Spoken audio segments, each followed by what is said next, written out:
So this evening we are going to do some Kapalbhati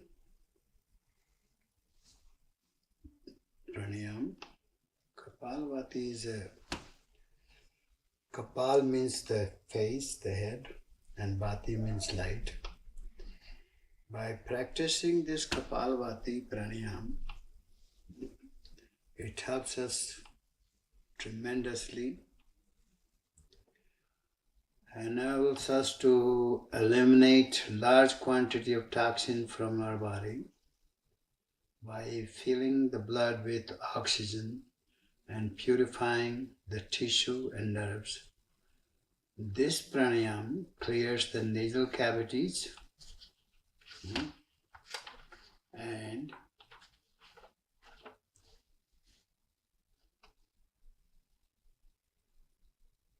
it helps to activate your pancreas or internal organs so they perform much better and you feel truly more energetic.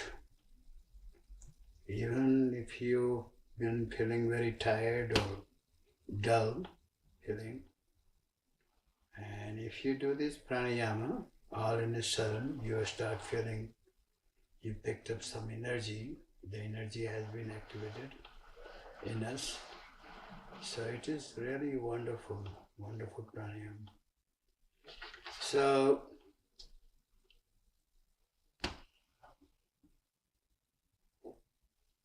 in order to do the pranayam Kapalbhati, you don't have to worry about breathing. You just exhale the breath faster, like this.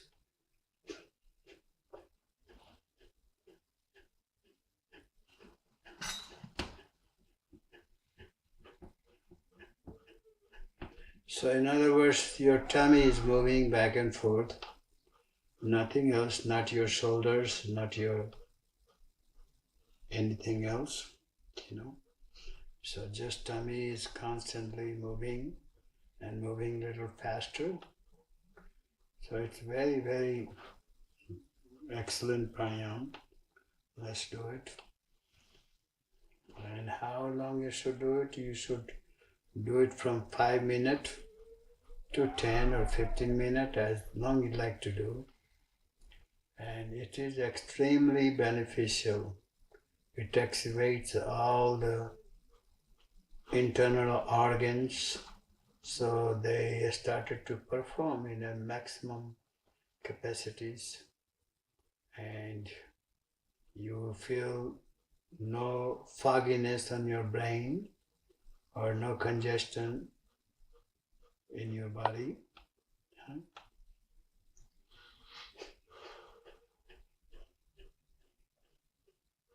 So you sit on this mudra, it's called the Gyan mudra. The 3 fingers are straight and thumb touching to the index finger. Or you can also, if you want, you can do also the Vayu mudra. This is called the Vayu mudra. 3 fingers straight and your index finger touching the bottom of your thumb.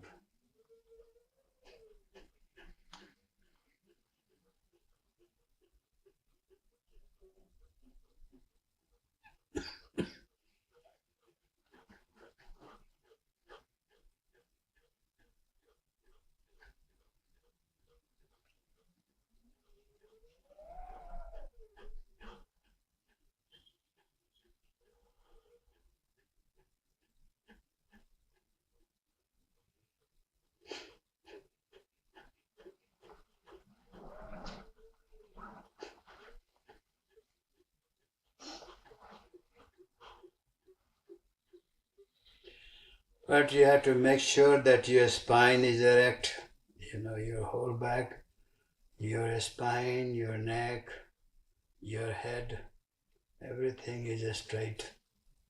So the breathing can flow very naturally.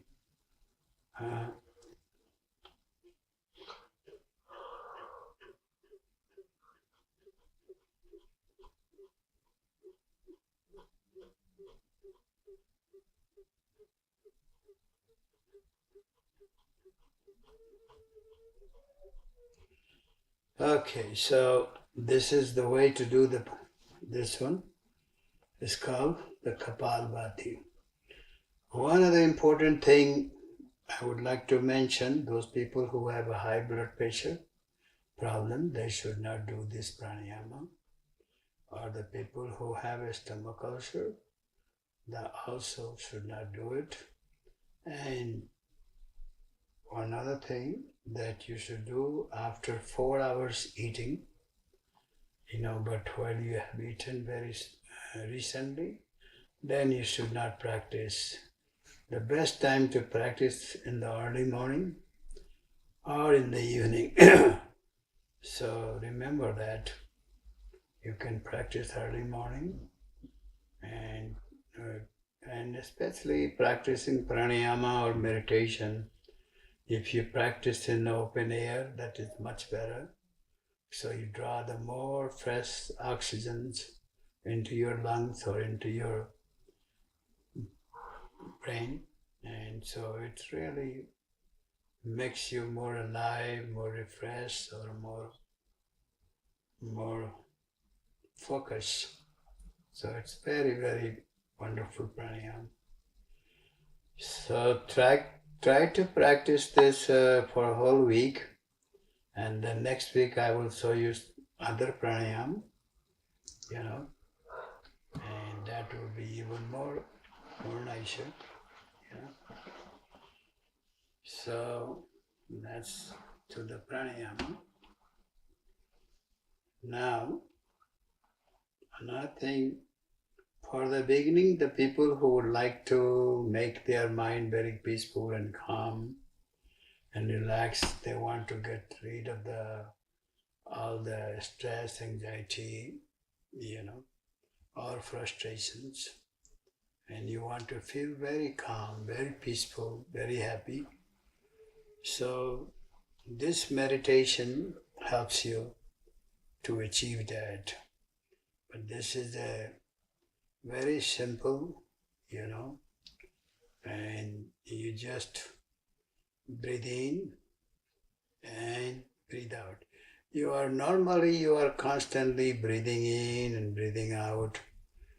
Just follow that breath, so you don't have to focus on breathing in, breathing out, just as you are doing, because you are doing 24 hours a day.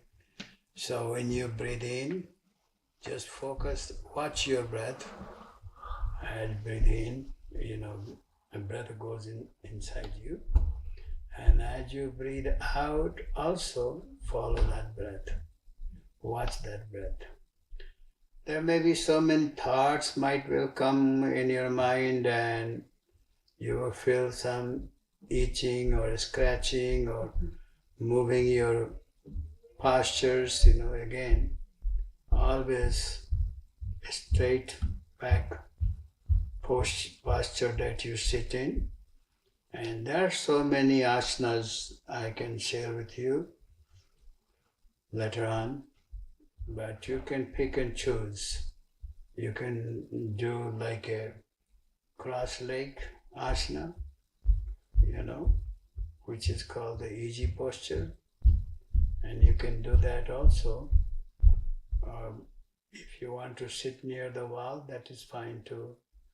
Your back should be completely touching the wall, and so you can notice that your back is straight, and the whole spine, your whole head is straight. So again, you breathe in.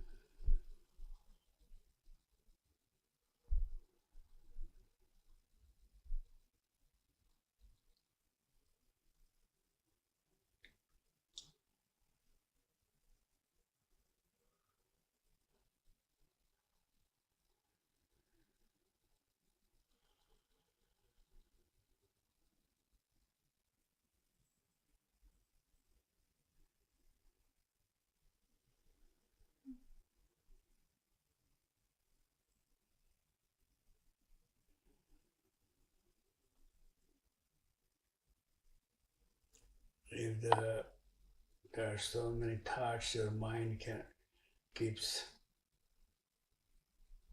thinking and thinking and thinking. You can do two ways. One way just to try to stop thinking, try to keep focus on your mind on the breath, Bring your mind back, the mind run away, again bring it back, or mind again run away, bring it back. You can eventually get over the mind. And so mind will say, hey, I can do this. So finally mind will stop. Another way is to don't focus on the mind, just focus on your breath. Just ignore the mind completely. Ignore, just keep focusing on the breath. Then eventually the mind will give up because you are not helping the mind. You are not going with the mind. You are not involved in the thoughts. So you will, again, this is two ways to control. Controlling the mind is the biggest, hardest work. But it is hard, but it's not that you cannot do it or you cannot accomplish the control of mind. If the mind becomes very calm and very peaceful, and especially connecting with the breath, it helps you, the mind, to be very calm because your breathing is very soothed.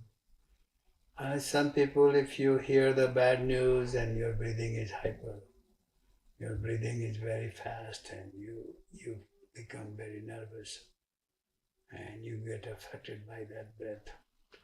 But if your breath is very calm, you notice the baby, when they are laying down, you can hardly notice they are breathing.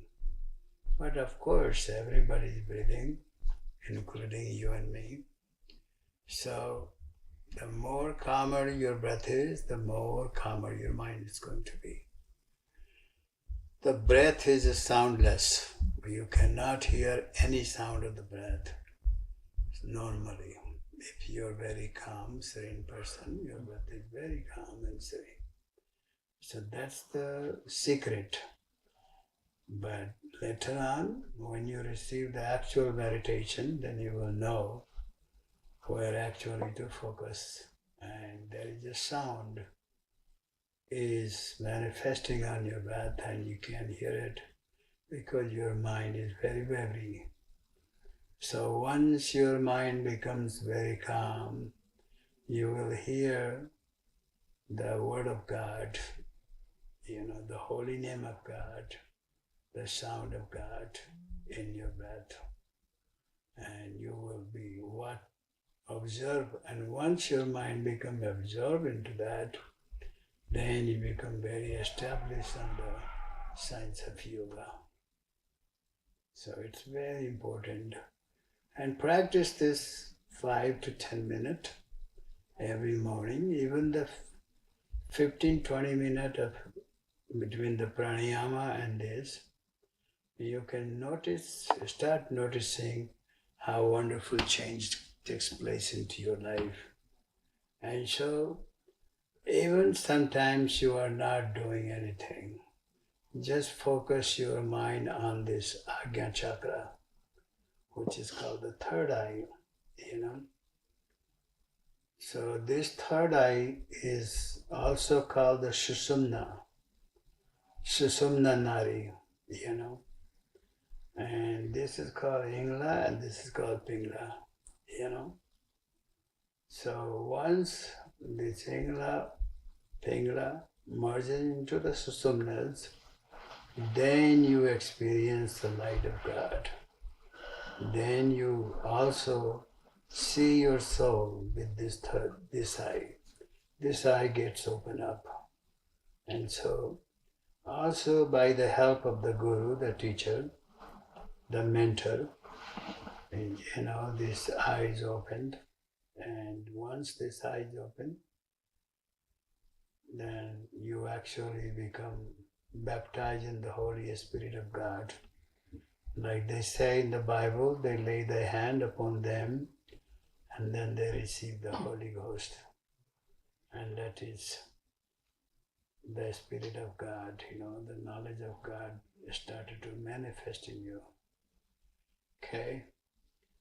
So while you're not doing anything, sitting, and you can just close your eyes and focus on the third eye, the Agna chakra.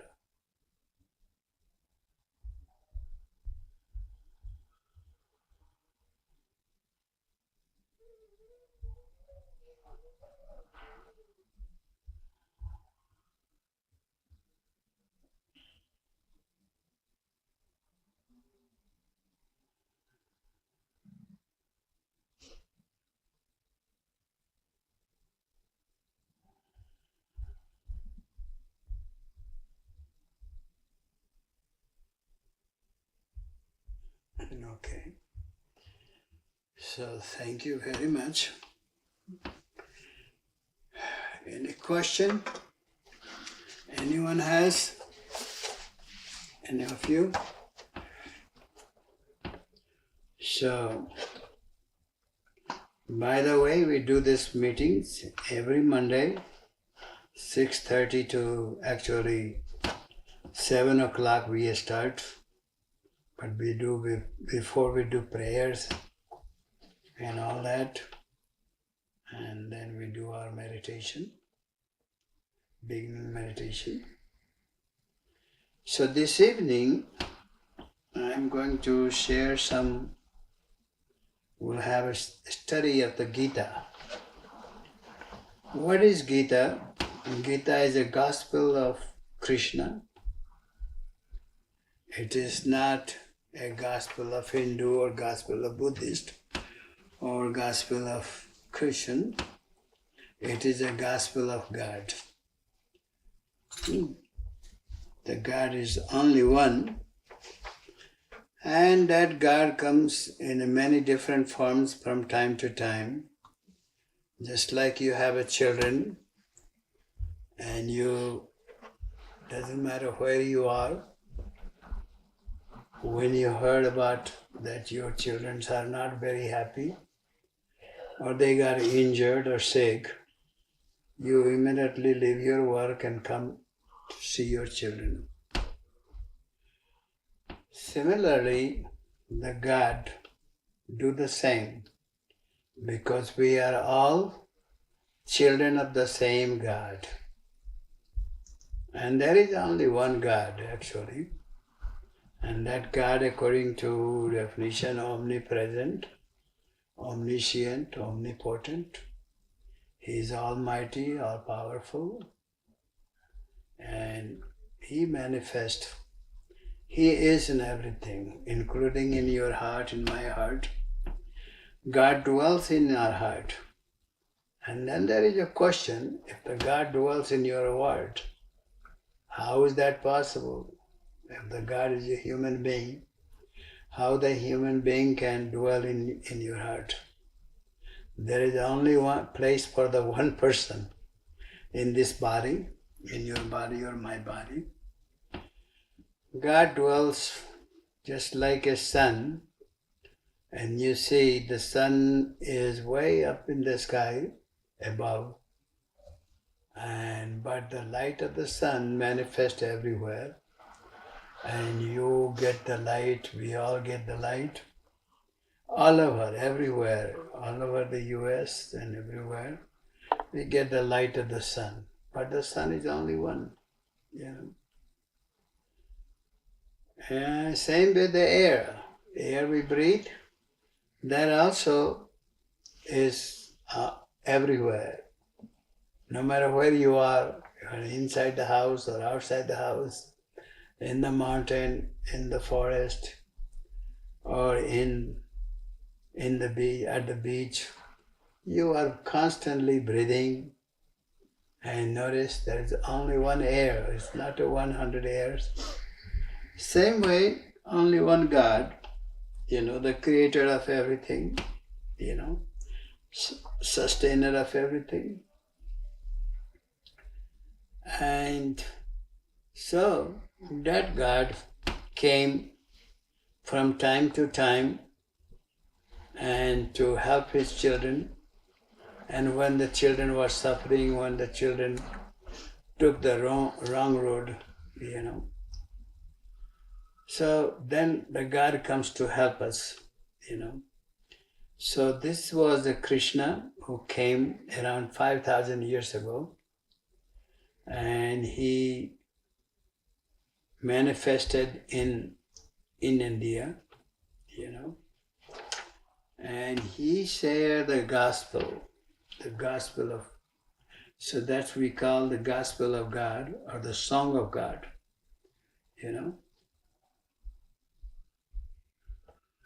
So this evening we are going to study it's called the Bhagavad Gita, Gita, Gita. Gita means gospel. This was actually happened in the battlefield of Kurukshetra, where the one side of the people were like a Kaurava, and just give you the brief story. The Kaurava was not so righteous people.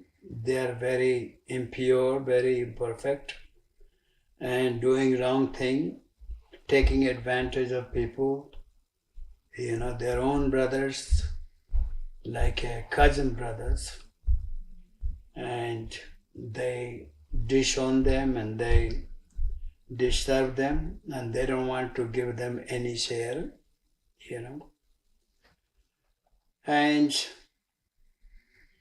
and those.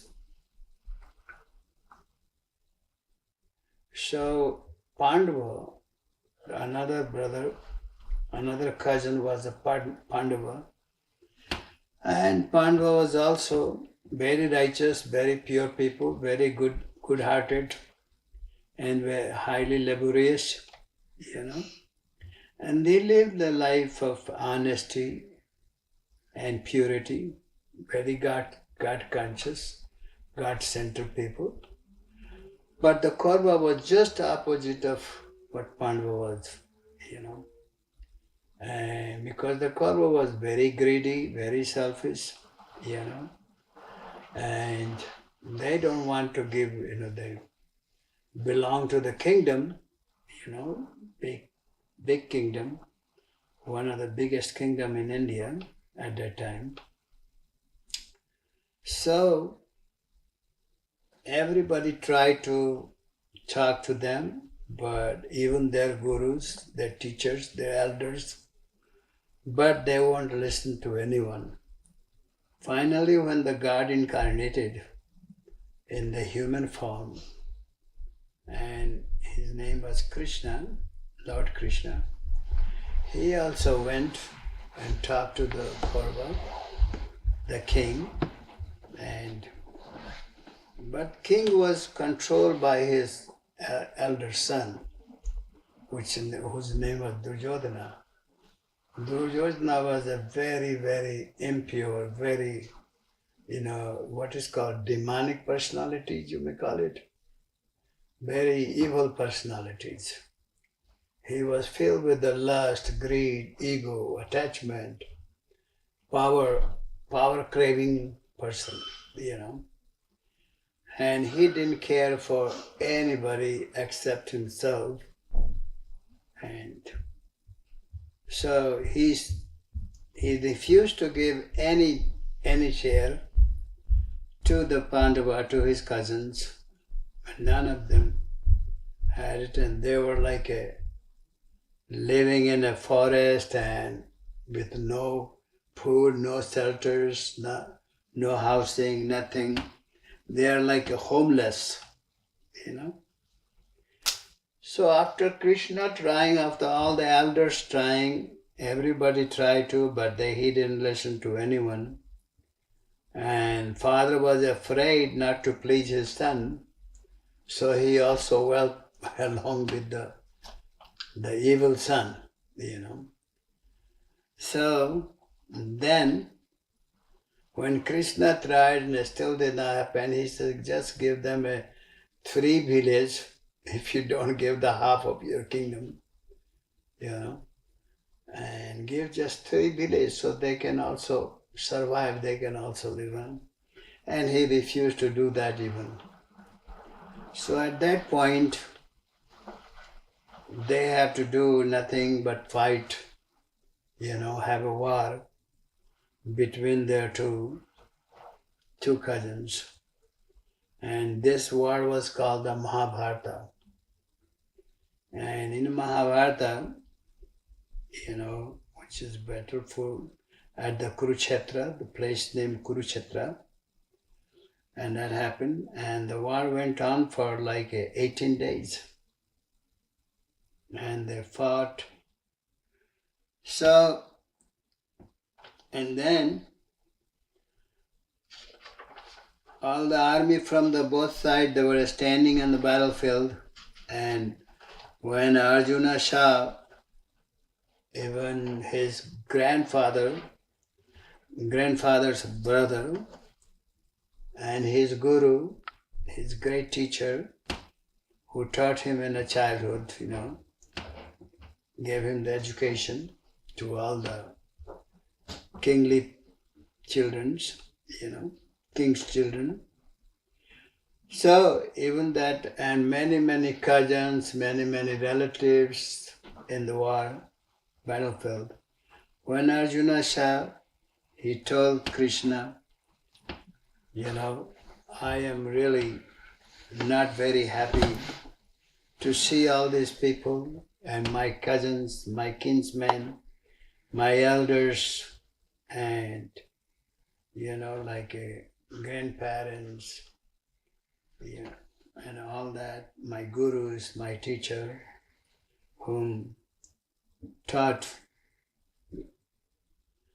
And so why shouldn't I stop the war, not to fight at all? Even if I have to go beg for the food, and live in a hut, I will do so, but I don't want to kill these innocent people who have not done any wrong. But they have to fight because it was the order of the king's son. They had no choice. They have to listen to him, or otherwise they will be all slaughtered, So he was such an evil personality. So,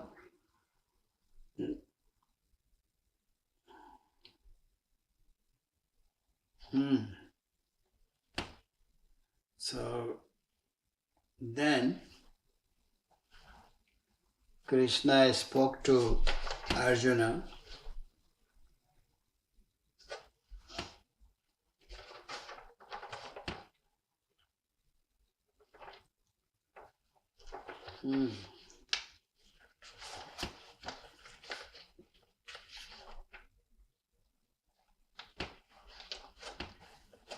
To him who was thus overcome by pity, whose eyes were filled with tears, and who was much depressed in mind, Lord Krishna spoke.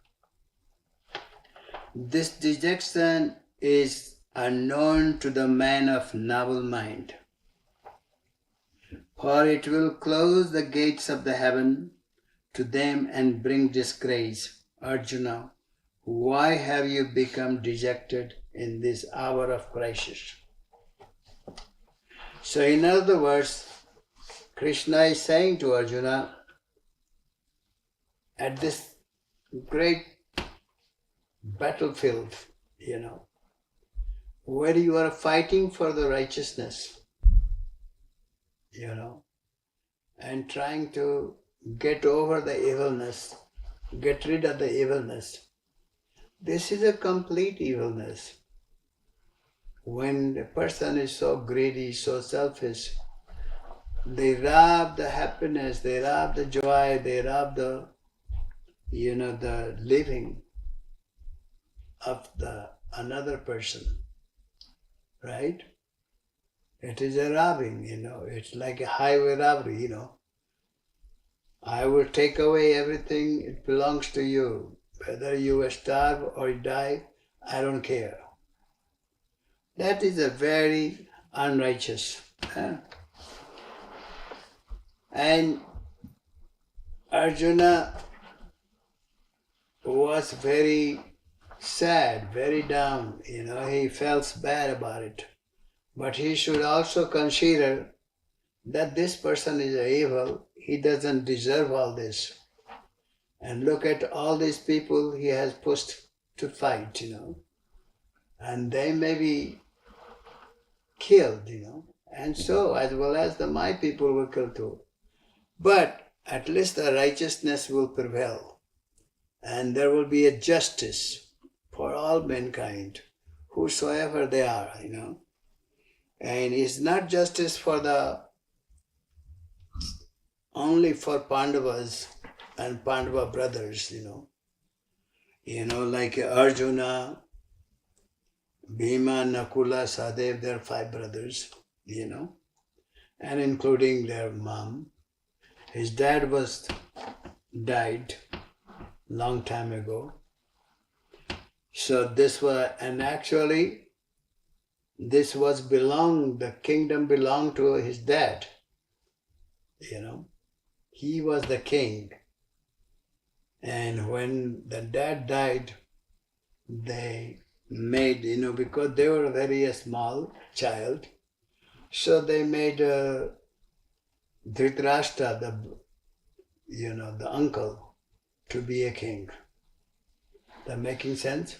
Mm-hmm. Everybody understand? So and he was a blind man. So he was not actually physically blind, he was mentally blind too, Because when you are a king, you're supposed to have a justice for all mankind, right? Including all family members. But if your family members are disturbed and they are taken for granted, that is not right. So Krishna is saying, this dejection is unknown to the man of noble mind, for it will close the gate of the heaven to them and bring disgrace. Arjuna, why have you become dejected in the hour of crisis? And this, while you have gone through all this for a long time, you guys have tried yourself, but nothing worked. Many elders tried to help you, but it still didn't work. And then even I came and I told him that give only 3 villages and we will be happy. It's okay, we will manage somehow and you can have the kingdom. But this man is so unfair. He doesn't deserve, So hence Arjuna, do not become weak, for it is not worthy of you. Cast off this weakness of heart, arise like a fire of terror of your foes. So Krishna is saying, it is not time to be weak. It is time to be very strong, very wise, and very tough. First of all, you are a Kshatriya. Kshatriya means a warrior class. You know what I mean? It is your duty to fight for the righteousness. Fight for the goodness of all mankind. Prevail the unrighteousness. Get rid of the unrighteousness is like a cancer in the society. And wherever there is this, when the person becomes very greedy, very selfish, naive, and he do everything to harm people, to cheat people, to destroy people's life, then you cannot pay sympathy for the people. Yes, I understand Krishna says, I understand that these people, your uncle or aunts or cousins or, the noble guru, but they could also go against that. They don't have to fight, They have to be strong. And they have to go against it, say, no, you are doing right now. We are not with you. They can, yes, there will be a time that he will take a wrong path and try to harm them. But hey, they should have come in our side then, We are ready to battle, not just for us, but battling for the whole societies, So you have to choose between the right and wrong. If you are giving the company of the unrighteous person, guess what? That affects you too. You become also unrighteous, Your behaviors also change. Your belief also change. So, they have and plus, Krishna explained another place, O slayer of the foe, how can I kill my grandfather, brother, great Bhishma, and my teacher, Drona, with my arrow in battle? Both are worthy of worship. Surely it would be better to eat bread gained by begging than to slay them. This honored teacher, by slaying them, whatever I could enjoy in this life would be a stain with their blood. Do you understand that? Mm-hmm. Everybody? Indeed, I know not which is better for us, that we should conquer them or they should conquer us. The sons of Dhritarashtra are here before us. After their death, we would not desire to live. So where this is coming from? Why are you not saying all this? He's compassionate. He's compassionate. Do you think it is a good thing in this case?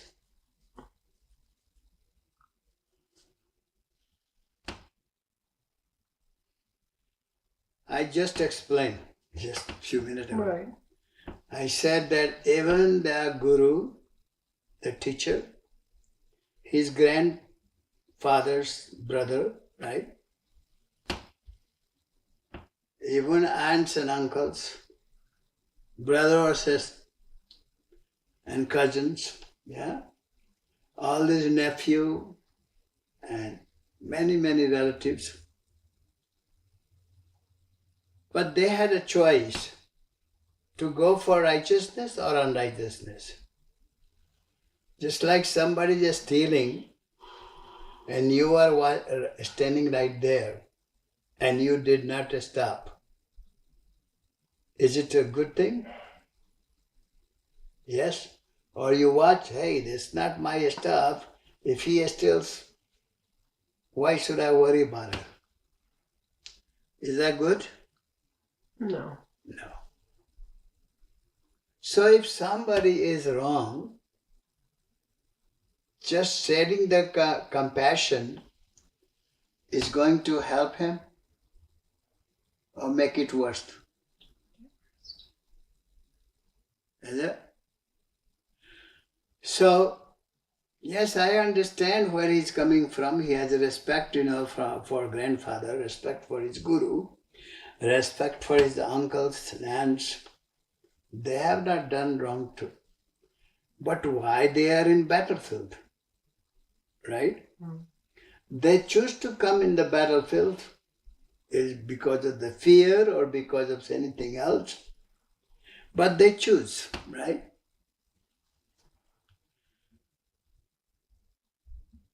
So if they choose to be there, then whatever the consequences come of the war, they have to.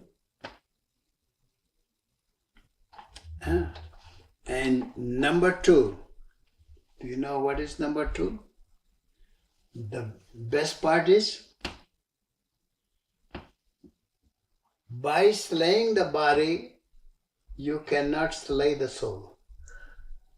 That makes sense? Mm-hmm.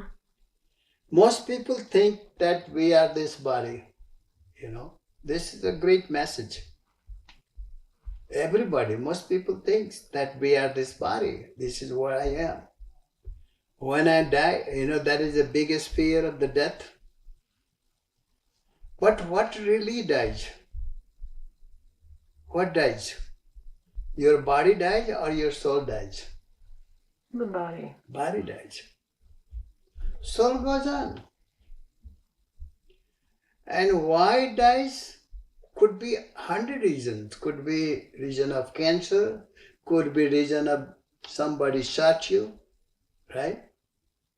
Could be reason sleep and you're gone. Right? Could be reason that accident, you walk out of the house, and you got in an accident and you die. Yeah. Yesterday there was a 35-year-old boy, young man. He went to eat dinner and then he goes to the movie. And he walks into the movie theater and he had a heart attack and he's gone right there. Immediately brought him to the ambulance, to the hospital, and he was already dead.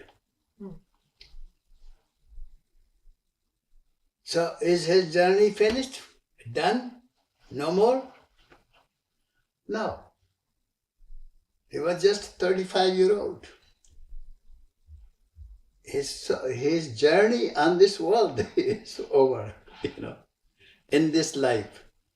But immediately he will take another life, and the journey goes on.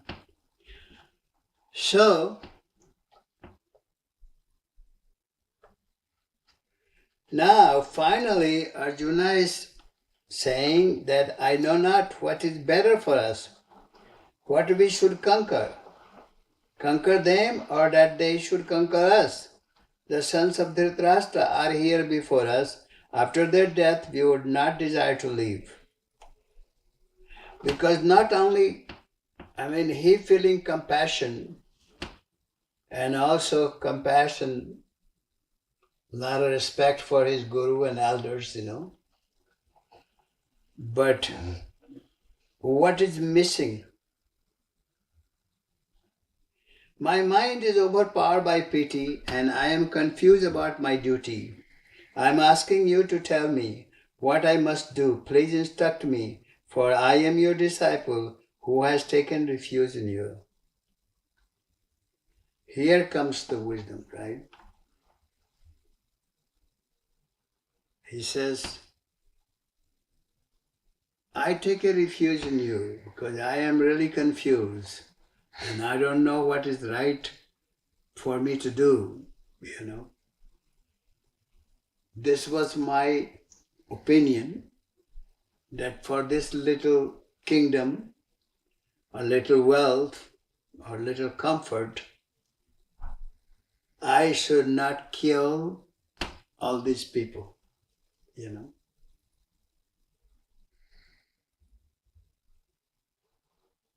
So, where Arjuna stands at this point? Alex? He has to make a choice. What's that? He has to make a decision. Yeah, but why he felt the other way?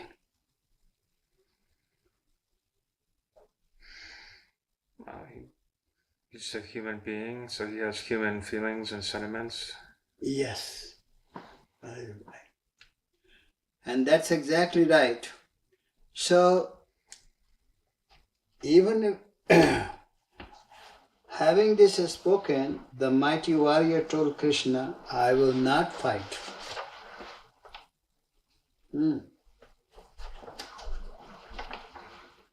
So he's completely given up.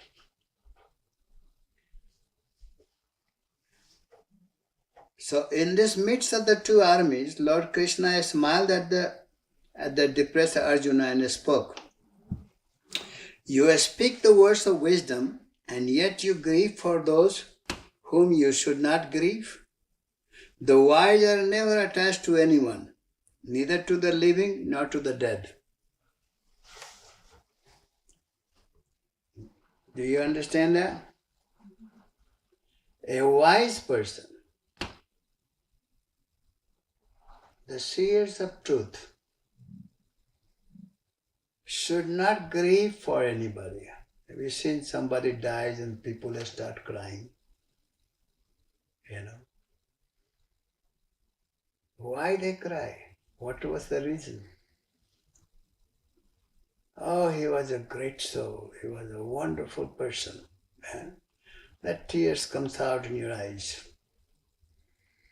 Right? And he was my uncle, he was my mother, or he was my father, The tears comes out.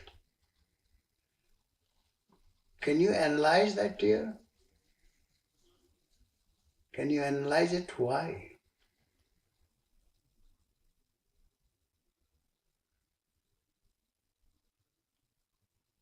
Yes? Why the tears? Why you feel sad? Shouldn't you feel happy? Yes, should we feel happy or sad?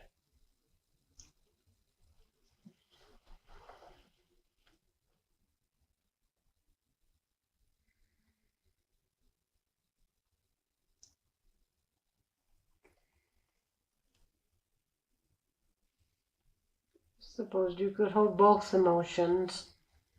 You're sad because that person won't be in your life anymore and you will miss them. But then you can be happy that they're free of their body and the constraints. That's true. But you should not be sad. You know why you shouldn't be sad?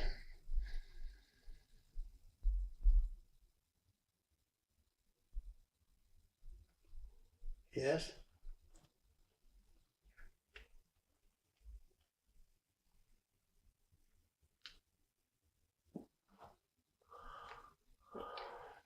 Krishna said, you speak the words of wisdom and yet you grieve for those for whom you should not grieve. Why is he saying that? Well, he's making the point that their destiny has already been predetermined in a sense, so it's going to happen one way or the other. Yeah, absolutely. He has done. He lived his life, right? And one thing we have to, first thing, you have to put yourself in the scenario that this world is not our permanent home. It is not our home. Just like you go in a motel, when you go for traveling, right? And you rent a very fancy motel or fancy hotel. Well, luxurious, very nice, depending on how much money you have. Somebody rent a 5-star hotel, 5-star, right? And somebody can afford even a 1-star. So they rent a small, But anyway, is that motel belongs to you? No. You are just renting it. Is this body belongs to us? It doesn't belong to us. It's given to us, right? By the help of the parents, by the help of God, right? So isn't that complete ignorance to thinking, oh, this is mine. I have it forever, I can keep it as long as I want. something it is yours, then you can keep it as long you want, right? It is yours. Nobody can take it away. Is that correct? Yes?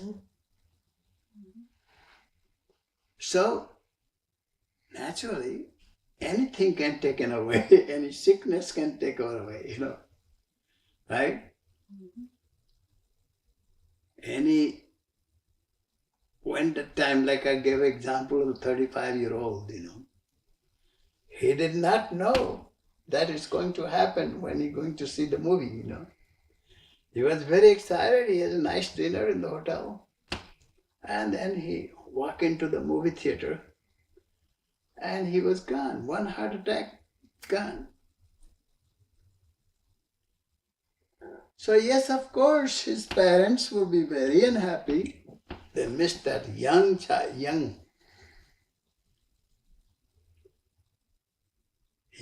son. But even that is attachment. And where that attachment comes from?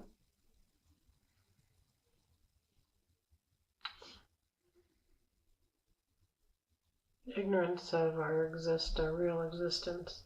Yes, attachment is due to the ignorance. That this body is a perishable, is here today, it's gone tomorrow. It's not guaranteed. It's not guaranteed. Was to be attached to it and become miserable. Not only person become attached to his own body, they also become attached to the other's body. Isn't that something? So when you are crying for yourself. You are not crying for that person. You don't know how that person feels. He may feel, oh, I'm very happy, glad, thank you, Lord, for taking my body away. Thank you. Finally, I became free from the cage. So, this soul is like a cage in this body, in the cage, and locked in. Have you heard your soul is crying? Have you heard your soul? This is how, when you feel down, feel depressed, sad, inside you feel lonely. Have you noticed that? Yes? Yeah. Have you noticed that? In spite of everything you have, family, members, all, nice house, nice things, nice car, everything. And yet you feel not happy inside. Who is that inside not happy? You say, my God, you think about it, say, my God, I got everything I wanted. Always wanted, I got it. Then I should be happy, right? But yet, no. We're watching this beautiful show of the Lord Vishnu,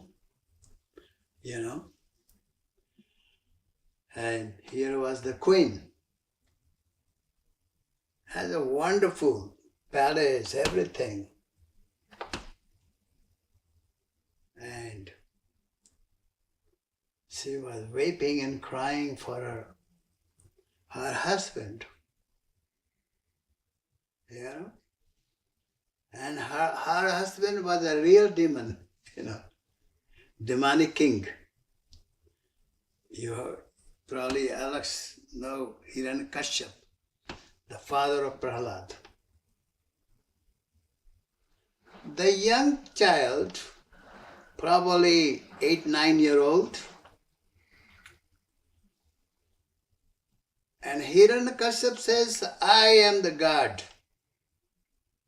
No other God than me. I am the God. And he told whole kingdom to worship him, to pray to him, and don't believe. Anybody believe in Vishnu, believe in Krishna, believe in anybody, he slaughtered them.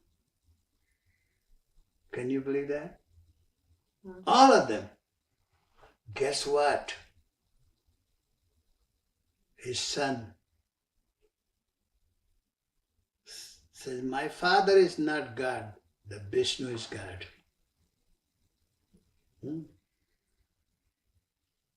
He was sent into the school to train him.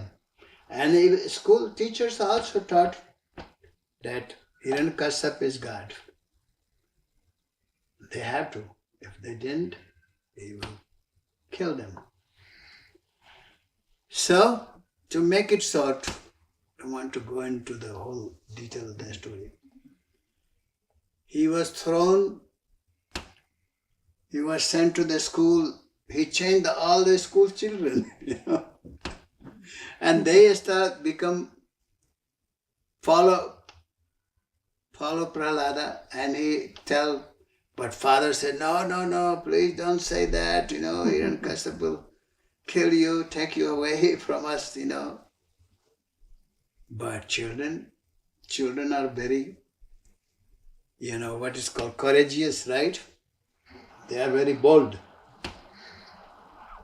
So, then finally, he was put in the fire and he comes out. The fire did not burn him. And his sister, who took, she's supposed to have a bone from the Brahma, or Agni Dev, the fire god. So she was not supposed to burn. She got burnt, and Prahlad come out safe. Throw from the ocean, from the mountain top, put into the room of all the poisonous snakes to bite him and kill him. Who will do to his own son? Can you imagine? Only son. Yeah? And it goes on and on, list. And finally, one day he says, nobody could kill him. Then Hiranyakashipu said, I will kill you right this moment. If you don't accept me, I am God. And guess what? Prahlad said, no, you are not God. My God is Vishnu. And he is the one God of all mankind. And that time he says, where is your God? My God is everywhere. Is your God is in this, what is that called? Pillar? A stone pillar? Yes, it's there.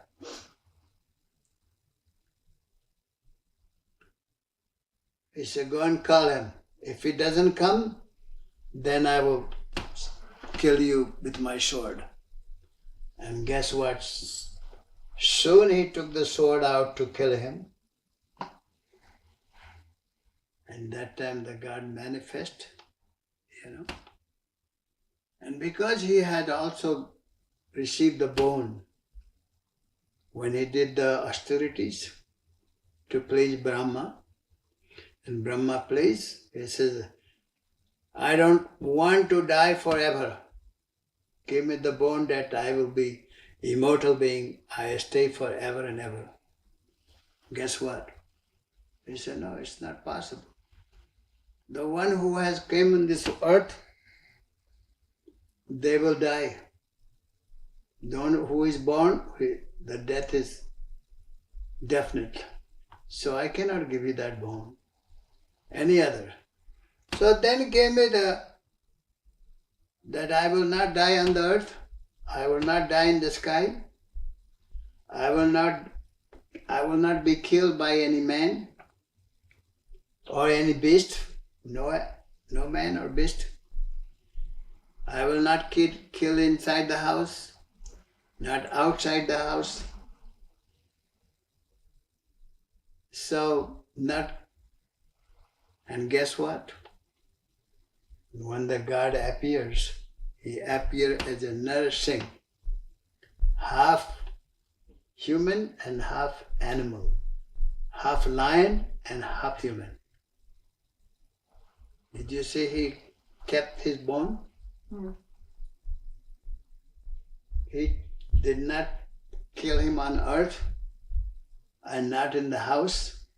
He put his body on his lap. Not in the evening and not in the morning.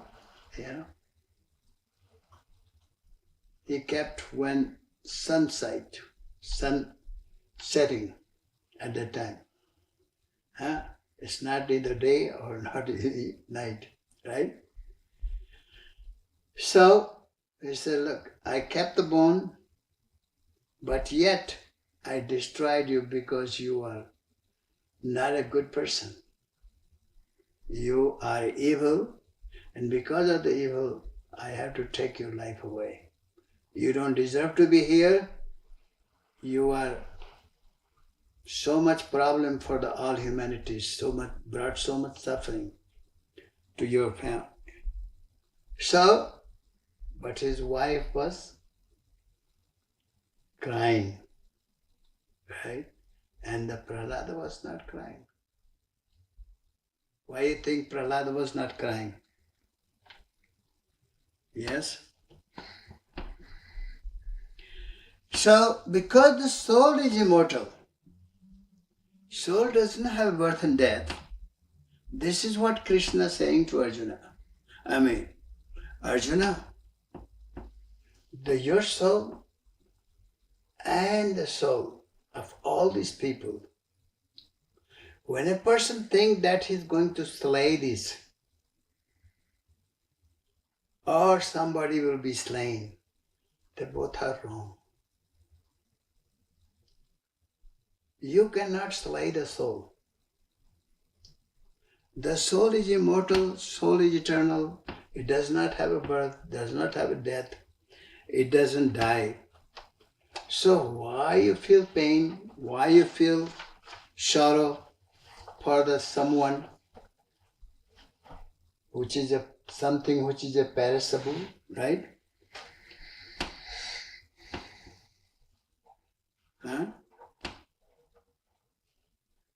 There was never a time that when you and I and these kings did not exist. Nor will there be a time when we cease to exist, because the soul is immortal. Though the body goes from the childhood to the youth to the old age, the soul, which is the life source of the body, is eternal and unchanging. The superior man, having realized the soul, sees death as another step to his spiritual evolution.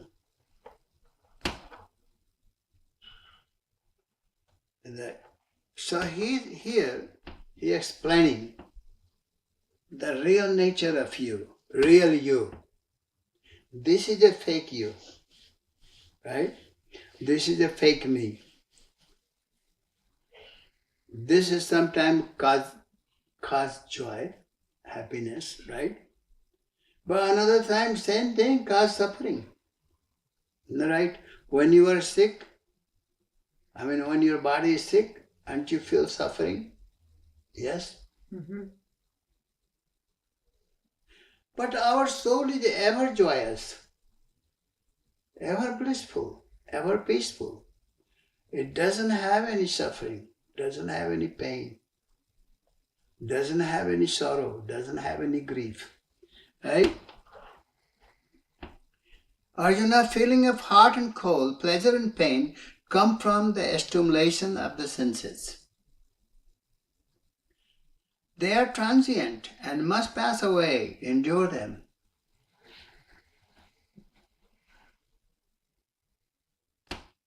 Winter time, did you notice a lot of people don't like the winter, because it's too cold. And they can't wait for the summer. And when the summer comes, when it is little hot, then they don't like that either. That's a little too hot. So a person not happy either way, right? Not happy. They wait for all this time and then they got the summer. Rather appreciate the goodness of everything.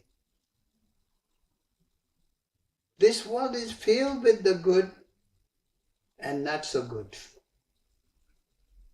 Pleasure, pain, hot, cold, winter, summer, day, night, health, sickness.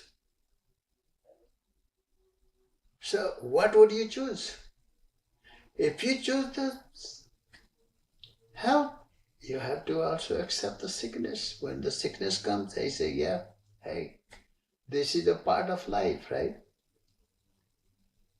A person, your partner, they are very nice, but other time, they make mistake. They are also human, right? And when they are not so nice, what you're going to do? Freak out? Start to kill each other? Yes? No? No. Oh, you have to have an understanding, the wisdom. Isn't that right? Mm. This is what Krishna asking Arjuna. Be wise, be above all this. When you are stuck in the pleasure, pain, happiness, unhappiness,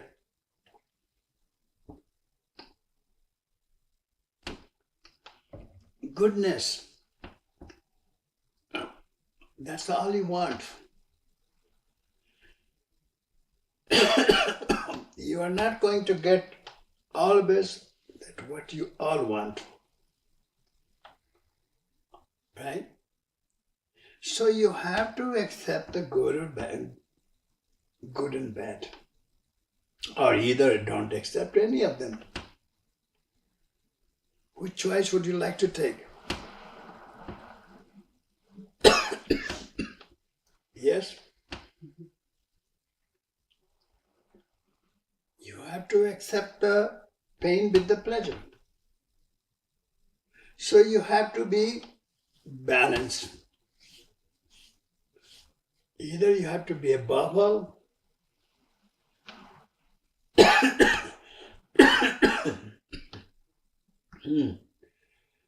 association with the senses, it will bring that pleasure and pain, happiness and unhappiness. Youth day, old age. Don't get upset about these things. Isn't that a wonderful message? Mm-hmm. Huh? So one should be above all that, above the pleasure and pain. Not get excited when you are having a pleasure. And don't get bummed when you are having some not so pleasure. But accept it and be calm, be peaceful, be joyous. So, one who is established in the self, when you know your true self, your real nature is what? Spiritual, right? You are truly a spiritual being. You are not a material being, physical being, emotional being, or evil being. Is that right? You are not. So this is another thing to do. When you wake up in the morning, or before when you go to bed, what would you like to do? Wouldn't you like to do, thank you, Lord, for giving me a beautiful, beautiful soul. I am a beautiful soul. I am very happy soul. I know myself. I am very lovable. I love everyone. I love God from the core of my heart. I am very healthy, very happy, and very peaceful. Those who have done wrong, I forgive them. To whom I have done wrong, may they also forgive me.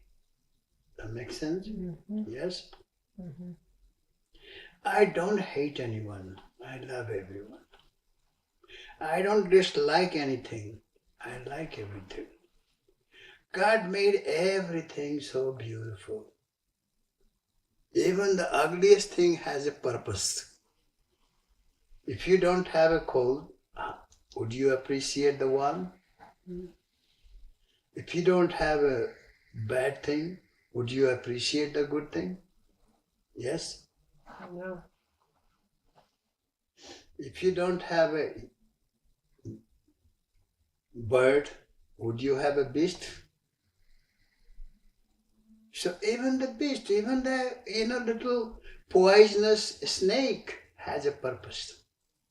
Do you understand? That makes sense? Yeah.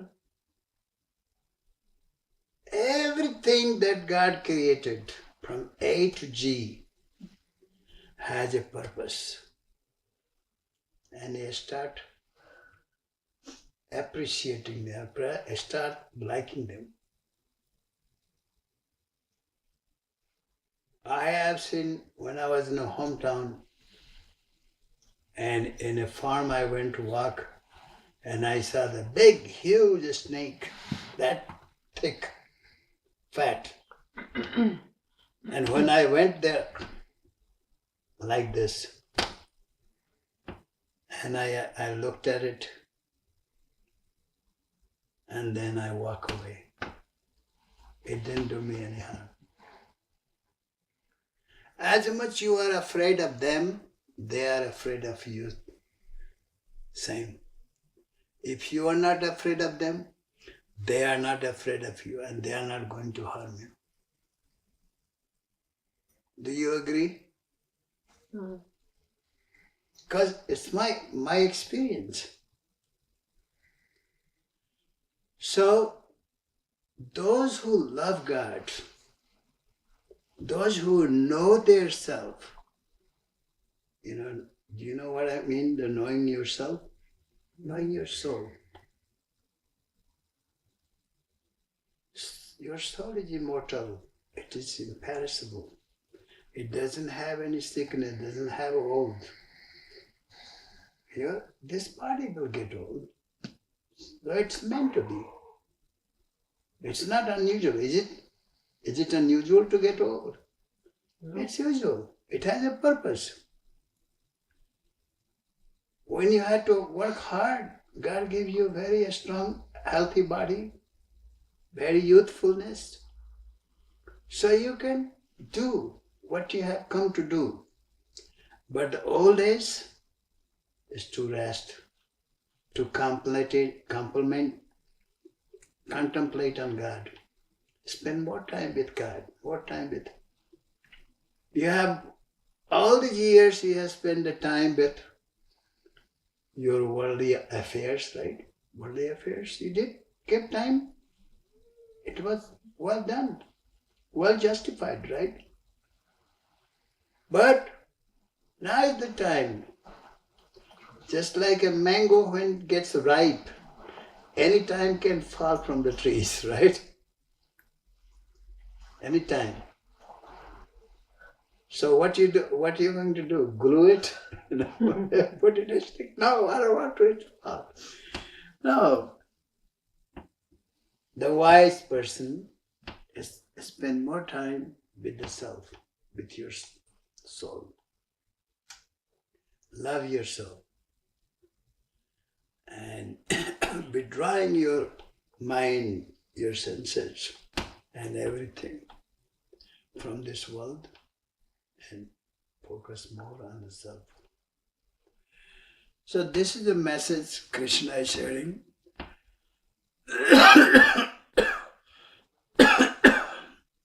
These objects of the senses do not affect man who sees pleasure and pain as the same.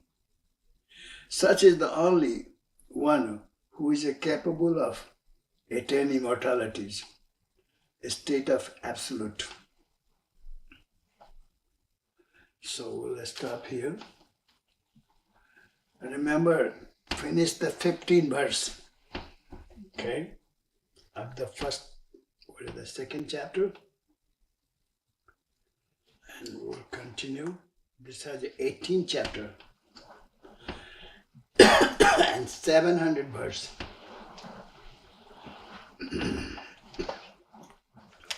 Now, you have any question before we close this? Anybody?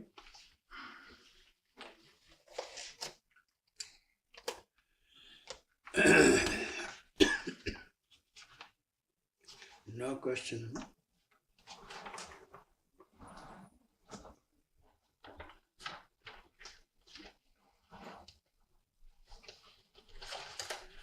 Okay. Let's have a prayer.